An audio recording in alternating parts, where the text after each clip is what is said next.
રાજકોટમાં કરોડોની કચેરી તૈયાર, છતાં 2 મહિના બાદ પણ ઉદ્ઘાટનની રાહ. જામનગર રોડ પર અવકની માધાપર અને બેડીનાકા સબ ડિવિઝન કચેરીઓ 4 થી 5 કરોડના ખર્ચે તૈયાર.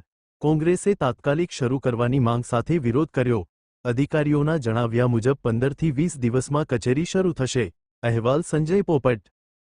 હા, મારું નામ બીડી Parmar, chief engineer material.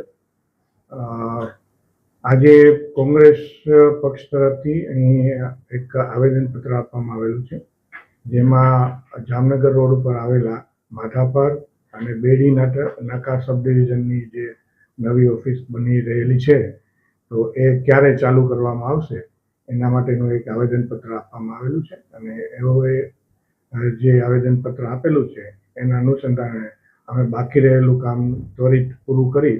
Civil કામ તો ઓલમોસ્ટ અમારું કમ્પ્લીટ થઈ ગયેલું છે, પણ એમાં આઈટી સેક્શનનું અને બીજું નાનું મોટું કામ હોય એ ત્વરિત કમ્પ્લીટ કરી અને એ આપણે આપણી જાહેર જનતા માટે ઉપયોગમાં મૂકીશું. કેટલા સમયમાં કામ પૂર્ણ થશે ને કેટલા સમયમાં ઉદ્ઘાટન કરવાનું છે? હા, લગભગ 15 થી 20 દિવસની અંદર અમે કામ પૂરું કરી દઈશું, અને જેનાથી વધારે શક્ય હશે તો એનાથી વધારે પૂરું કરી અને એને સક્ષમ અધિકારીની મંજૂરી લઈ અને એને આપણે પબ્લિક માટે ખુલ્લું મૂકીશું.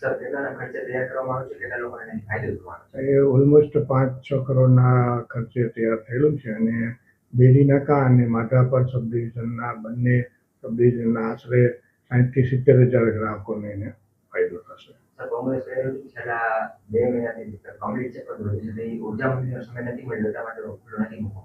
ના, એવું ખરેખર એવું નથી, કેમ કે અત્યારે ઓફિસીસ બધી હાઈટેક થઈ ગયેલી છે અને બધી ઓનલાઈન પદ્ધતિથી બધી એપ્લિકેશનોને બધું થતું હોય એટલે 100% બધું કામ પૂરું કર્યા પછી જ અમે જનરલી અમારી ઓફિસીસ ખુલ્લી મુકાતી હોય છે.